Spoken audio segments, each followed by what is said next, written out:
kalau kita bertanya misalnya memang apa manfaatnya siwak buat mulut.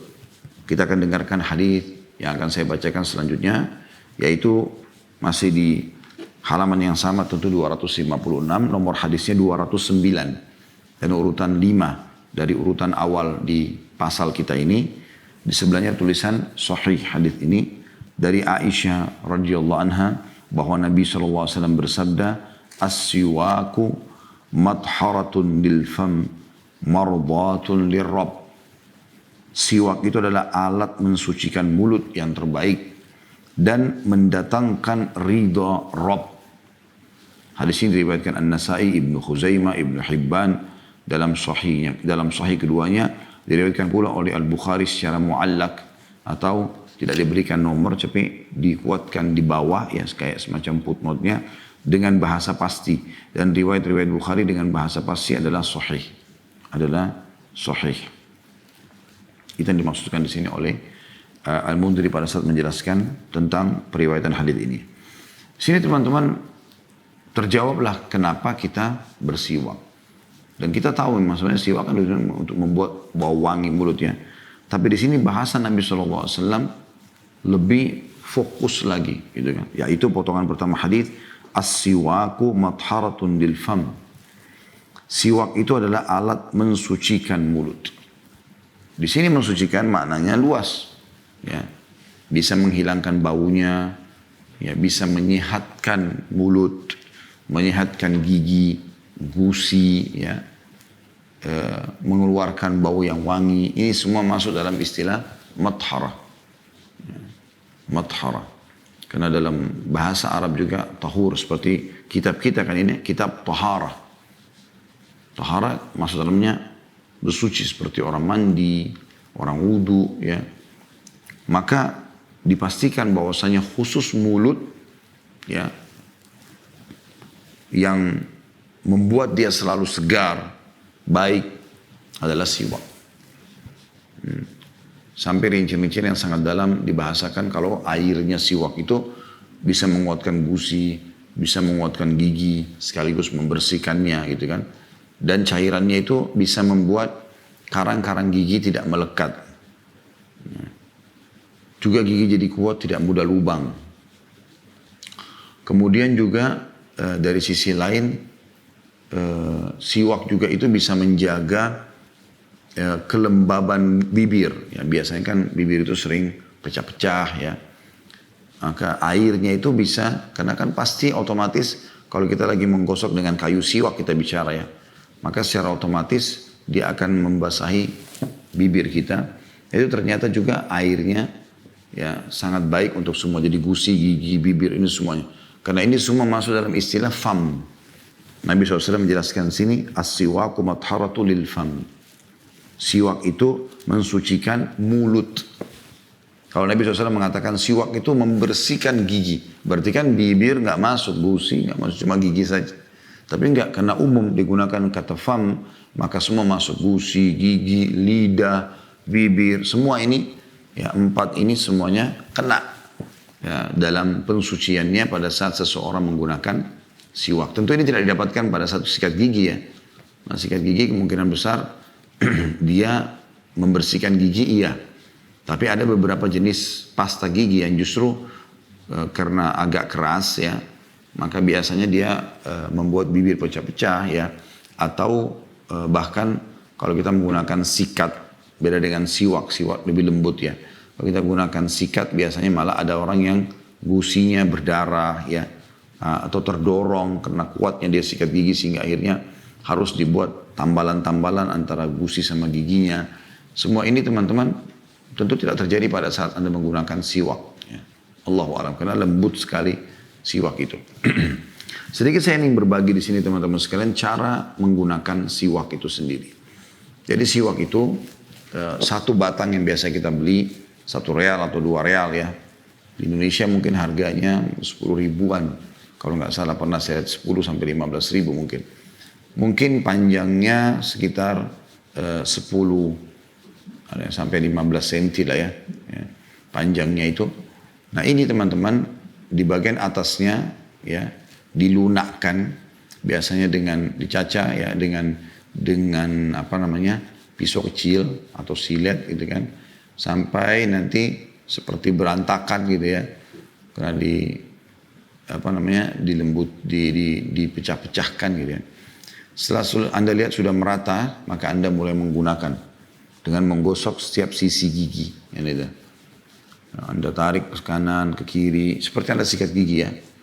Setelah bagian atas depan sudah, bagian bawah depan sudah, maka Anda pindah ke bagian tengah, bagian atas kanan, bagian atas kiri, bagian tengah maksudnya, tengah atas kanan, tengah atas kiri, kemudian tengah bawah kanan dan tengah bawah kiri. Setelah selesai Anda pindah ke sisi yang terakhir, yang ketiga, bagian dalam, dalam ya, belakang depan, ya. Kemudian bagian belakang depan atas, ya. Kemudian bagian dalam atas kanan, bagian dalam atas kiri, bagian dalam bawah kanan, dan bagian dalam bawah kiri. Jadi ini semua memang dalam sikat gigi pun kita dianjurkan untuk itu ya. Usahakan semua gigi Anda terkena dengan olesan dari kayu siwak itu.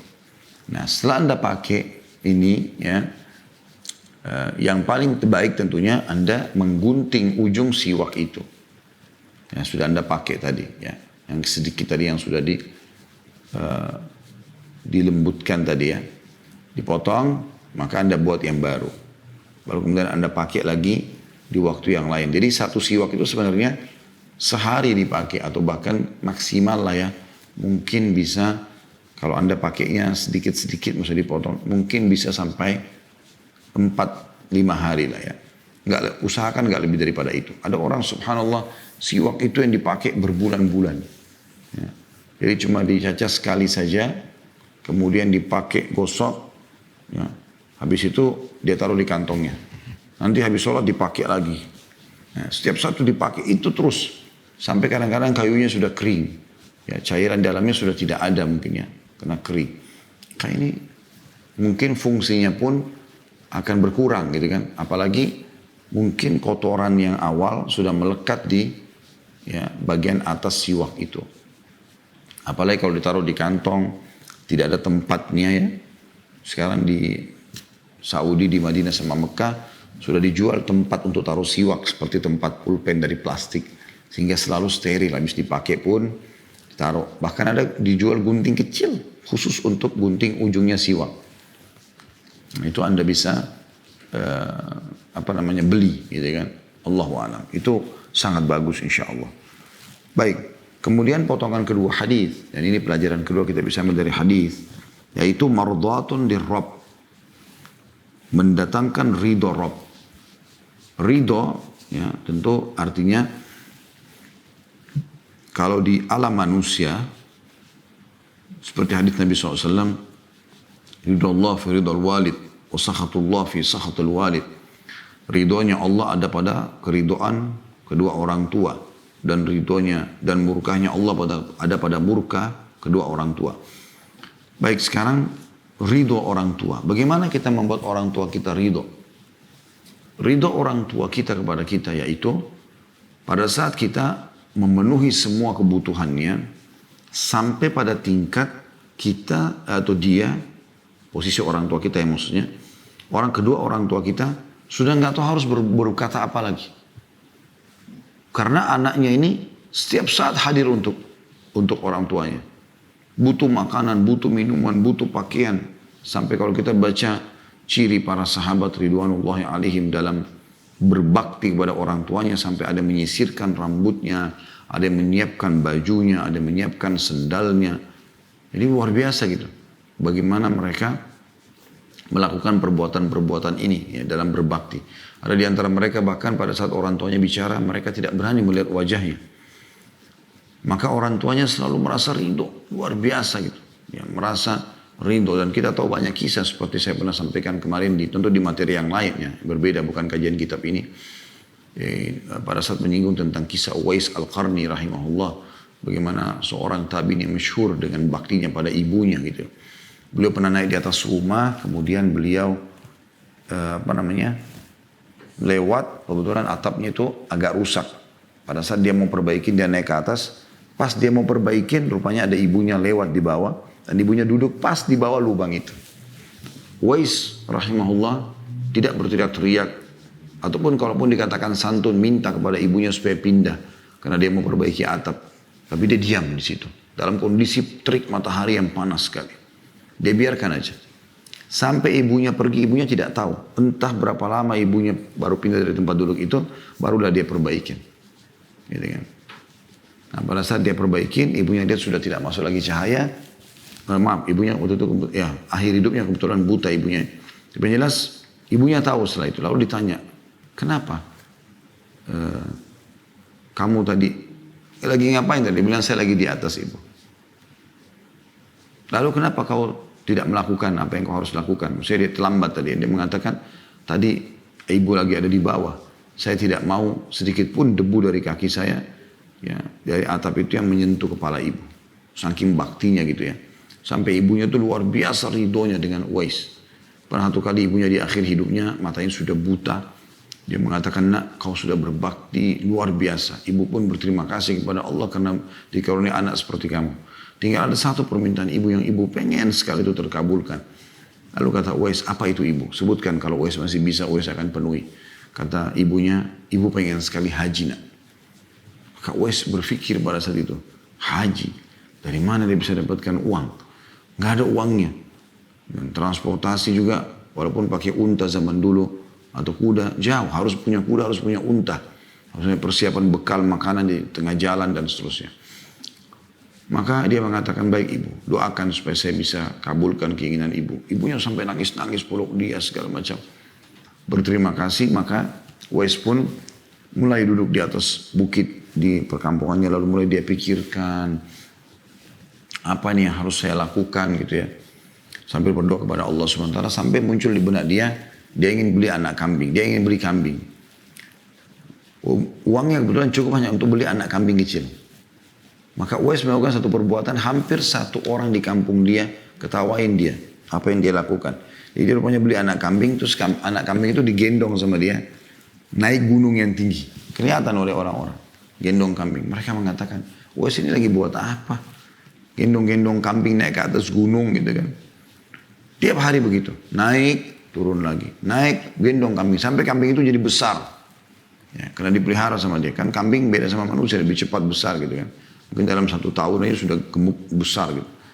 Maka Uwais terus menggendong kambing itu bolak-balik naik gunung. Pas tiba dekat menjelang musim haji, Uwais mengatakan, ibu, Uwais sudah siap. Kita akan pergi haji. Saya akan siapkan semua bekal ibu. Disiapkanlah ibunya sampai terharu. Bagaimana kita bisa pergi nak? Ibu akan saya gendong. Ternyata dia waktu beli kambing itu, naik turun gunung, dia latihan. Ya, dia latihan, untuk menggendong ibunya. Supaya dia nggak kecapean gitu. Maka dia pun akhirnya karena terbiasa bawa kambing naik turun gunung, maka dia pun bisa menggendong ibunya sampai pergi haji. Akhirnya sampai ibunya sangat ridho, gitu kan. Nah ridho orang tua artinya ridho merasa puas dengan apa yang telah dilakukan oleh anaknya. Mereka berusaha hidup untuk orang tuanya seperti itulah. Nah itu kalau di alam manusia. Mirip dengan kalau orang fakir ada datang minta-minta kepada anda, tolong bantu saya butuh uang 100.000 rupiah.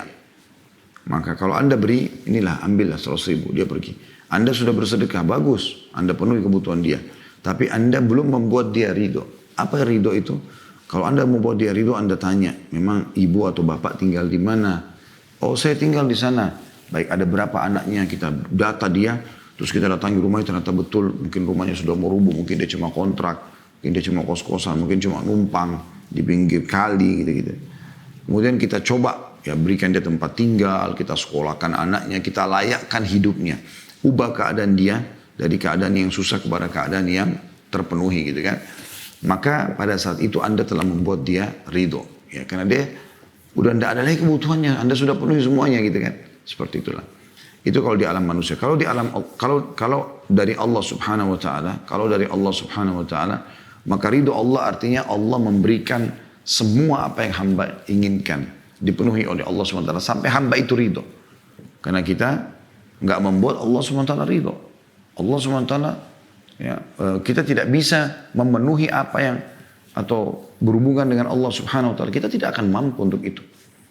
Tapi Allah Subhanahu wa taala ridho artinya Allah ya akan memberikan yang terbaik dari kebutuhan hamba-hamba itu.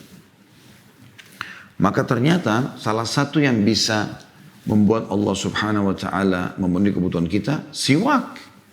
Karena kata Nabi SAW, wa mardatun lirrabb, dan bisa membuat Tuhan ridho.